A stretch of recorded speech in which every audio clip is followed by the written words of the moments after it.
এবার 3 নাম্বার যেটা চলে, এটা বেশি চলে, এটা খুব চলে, সুলক্ষণ আর কুলক্ষণ। কথা কোন আছে না নাই? সুলক্ষণ আর কুলক্ষণ। সকালবেলা বাড়ি থেকে বের হয়েছেন, বের হওয়ার পরে এখন যদি মনে করেন পিছন থেকে আপনার বউ ডাক দিছে, স্ত্রী ডাক দিছে, এই শোনো, এটা তো নাই, যাবেন আপনি শুভ একটা কাজে, ভালো একটা কাজে। অতএব বিবাহের মধ্যে এটা ছিল, বাড়ি থেকে বের হয়ে যাওয়ার পরে যদি পিছন থেকে ডাক দেয়, মনে হয় কাম হয়েছে, কুলক্ষণ, এটা একটা কুলক্ষণ।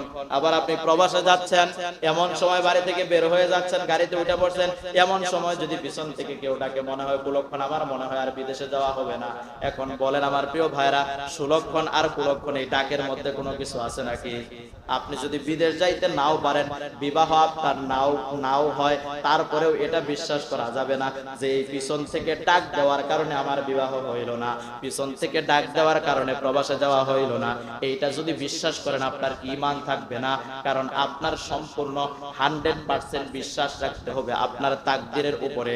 কারণ এটা আপনার নসিবে ছিল না, আপনার তাকদীরে ছিল না, এই জন্য বিদেশে যাইতে পারেন নাই।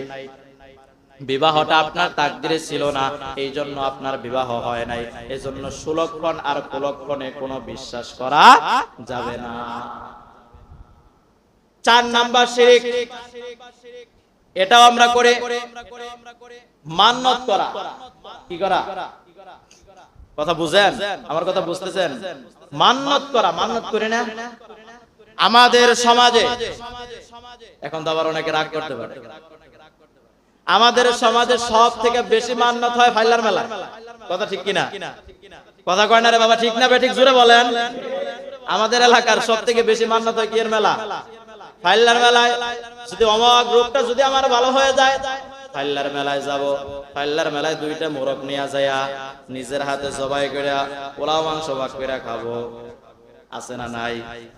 যদি রূপটা ভালো হয়, গরুটা যদি সুস্থ হয়ে যায়, তাহলে এই গরুটা আমি আল্লাহর জন্য কুরবানি করে দিব। এখন বলেন, গরু যদি সুস্থই হয়, তুই আল্লাহর জন্য দিয়াই দিলি, ওটা কুরবানি করলি, তো সুস্থ দরকার কি? মান্নত করা যাবে, কিন্তু এই মান্নত হতে হবে একমাত্র আল্লাহর নামে। কোন পীরের নামে, মাজারের নামে, দরবারের নামে, মানুষের নামে, অমক তমকের নামে মান্নত করা যাবে না। মান্নত করতে হবে একমাত্র কার নামে? আল্লাহর নামে। তবে মান্নত আমরা কি আশায় করি ভালো করে বুঝেন। শেষ, এটা বলেই শেষ। মান্নত আমরা কি জন্য করি?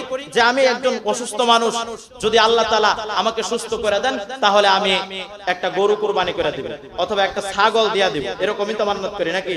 উদ্দেশ্যটা কি হলো? উদ্দেশ্য হলো সুস্থতার জন্য। কিসের জন্য? ভালো করে বুঝেন আমার কথা। সুস্থতার জন্য আমি মান্নত করলাম, অথবা সংসারে একটু লাভবান হওয়ার জন্য, রিজিক বৃদ্ধির জন্য আমি মান্নত করলাম। কিন্তু রাসূল সাল্লাল্লাহু আলাইহি সাল্লাম কি বলছেন জানেন? মান্নত যে করে, এই মান্নত কখনো মানুষের ভালো মন্দ করতে পারে না। আপনি নিয়ত করে দিলেন যে আমার রূপটা যদি ভালো হয়, তাহলে একটা গরু আমি আল্লাহর রাস্তায় কুরবানি করব। আপনি কি বোকামি? আপনার গরুর আশায় আল্লাহ আপনার রূপ ভালো করবে? হ্যাঁ, আপনি গরু দিলেন আর আল্লাহ রূপ ভালো করে দিলেন, যা আপনার গরুর দিকে আল্লাহ তাকাই হয়েছে না? গরু দেয়া কোনো কিছু হয় না, মান্নত করে কোনো কিছু হয় না। আমার নবীজি বলছেন, দুনিয়ার উম্মতেরা শোনো, মান্নত যে করে, মান্নত করাটা আমি রাসূলের কাছে পছন্দনীয় নয়, আমি রাসূল এটাকে পছন্দ করি না। তারপরও যদি কেউ মান্নত করে, সেই মান্নত করতে হবে একমাত্র কার নামে? একমাত্র আল্লাহর নামে। আল্লাহর নাম ছাড়া অন্য কারো নামে মান্নত করা যাবে না। কিন্তু মান্নত যে করে, এই মান্নত কখনো আপনার ভাগ্যকে পরিবর্তন করতে পারবে না, আপনার ভালো মন্দ কিচ্ছু করতে পারবে না। আপনার ভাগ্যে, আপনার তাকদিরে যা লেখা আছে সেইটাই ঘটবে। যদি মান্নত করার পরে দেখেন যে আপনার রূপ ভালো হয়ে গেছে, এটা আপনার তাকদিরে লেখা ছিল, মান্নতের কারণে হয় নাই। আর যদি দেখেন মান্নত করার পরেও রূপ ভালো হলো না, এটাও আপনার তাকদিরে লেখা ছিল, মান্নতের কারণে হয় নাই। কারণ মান্নত কখনো মানুষের ভালো মন্দ করতে পারে না। আমি বলছি না, রাসূল বলছে, রাসূল সাল্লাল্লাহু আলাইহি সাল্লাম বলছে আমার প্রিয় ভাই। তবে রাসূল বলছে এখানে একটা লাভ হয়। কি লাভ? যে মান্নতের মাধ্যমে কৃপণের কিছু ধন তার গোডাউন থেকে বের হয়ে আসে, এইটাই এতটুকু লাভ। রাসূল বলছেন কৃপণের ধন মান্নতে খায়, জীবনে এমনি তো কোনোদিন দান সদকা করে না।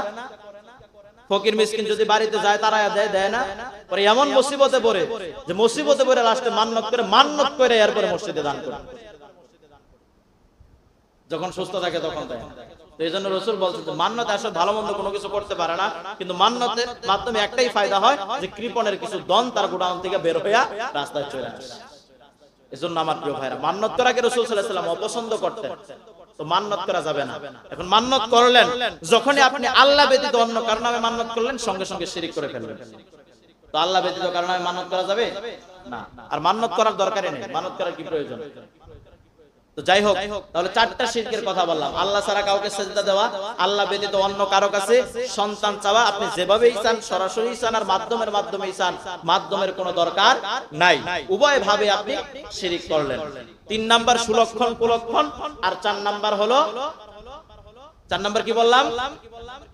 হ্যাঁ, মান্নত করা। 4 নাম্বার হচ্ছে মান্নত করা। আরেকটা আছে আমাদের সমাজে 5 নাম্বার, এটা হচ্ছে সকালবেলা যদি বাকি দিই সারা দিন বাকি যায়। কথা কন নাকি, ঠিক না বে ঠিক? সকালে যদি বাকি দিই, হাই রে হাই, আমার সারা দিনটাই মাটি, দিনে আর একটাও নগদ বেচতে পারবো না, সব বাকি। আপনাদের কি বিশ্বাস হয়? কথা কন, বিশ্বাস হয় আপনাদের? এটা করা নিষেধ। সকালে বাকি গেলে যে সারা দিন বাকি যাবে, এই গ্যারান্টি আপনারা দিছে কি? কিন্তু আমি তো দেখলাম না এখনো পর্যন্ত। বড়চনা এক দোকানদার ছিল, সবার আগে ঘুমে থেকে উঠাই সর্বপ্রথম বাকিটা আমি নিতাম ফজর নামাজের পরে। ফজর নামাজের পরে যখন কোনো মানুষ ঘুম থেকেই উঠে নাই, ফজর নামাজটা বাইরে নিয়ে যেতাম, যে মামা নিয়ে গেলাম, সমস্যা আছে? না মামা, কোনো সমস্যা নাই। তো সারাদিন তো নগদই বেচতে বেচতে। এটাও যদি বিশ্বাস করেন, আপনার ইমানের মধ্যে ঝামেলা আছে মিয়া। সকালবেলায় বাকি দিলে সারাদিন বাকি যাবে, এই বিশ্বাস কই পাইছেন? কে বলছে আপনারা? আপনি বাকি দিবেন না সেটা আপনার ভিন্ন কথা, কিন্তু আপনার এতটুকু এই বিশ্বাস আপনার মনে লালন করতে হবে কি জন্য? যে সকালে বাকি দিলে সারাদিন বাকি যাবে। তো এই লক্ষণগুলা, এই বিশ্বাসগুলা হচ্ছে শিরকের অন্তর্ভুক্ত। এজন্য আমার প্রিয় ভাইরা, এরকম শিরকি আকীদা, শিরকি মতভেদ, শিরকি বিশ্বাস আমাদের অন্তরের মধ্যে লালন করা যাবে না। এজন্যই প্রথমেই বলেছি যে ইসলামের জ্ঞান, কোরআনের জ্ঞান আমাদের ভিতরে না থাকার কারণে আমরা এমনও কাজ করি যে কাজের কারণে শিরক হয়ে যায়, আবার এমনও কথা বলি যে কথার কারণে শিরক হয়ে যায়। আমরা নিজেরা জানিও না এমন শিরক করে বসে আছে, আর এই শিরকগুলা নিয়ে আমাদের মৃত্যু হচ্ছে। এখন আবার কিছু পণ্ডিত আছে, কিছু মানে কথায় আছে না যে খালি কলসি বাজে বেশি, অল্প বিদ্যা ভয়ঙ্করী, জুতারে কয় আলমারি। এরকম কিছু অতি পণ্ডিত মানুষ আছে, এরা আবার বলে যে হুজুর না জানা করছি। কথা কয় না রে বাবা, ঠিক না বেঠিক বলেন? হুজুর কি করছি?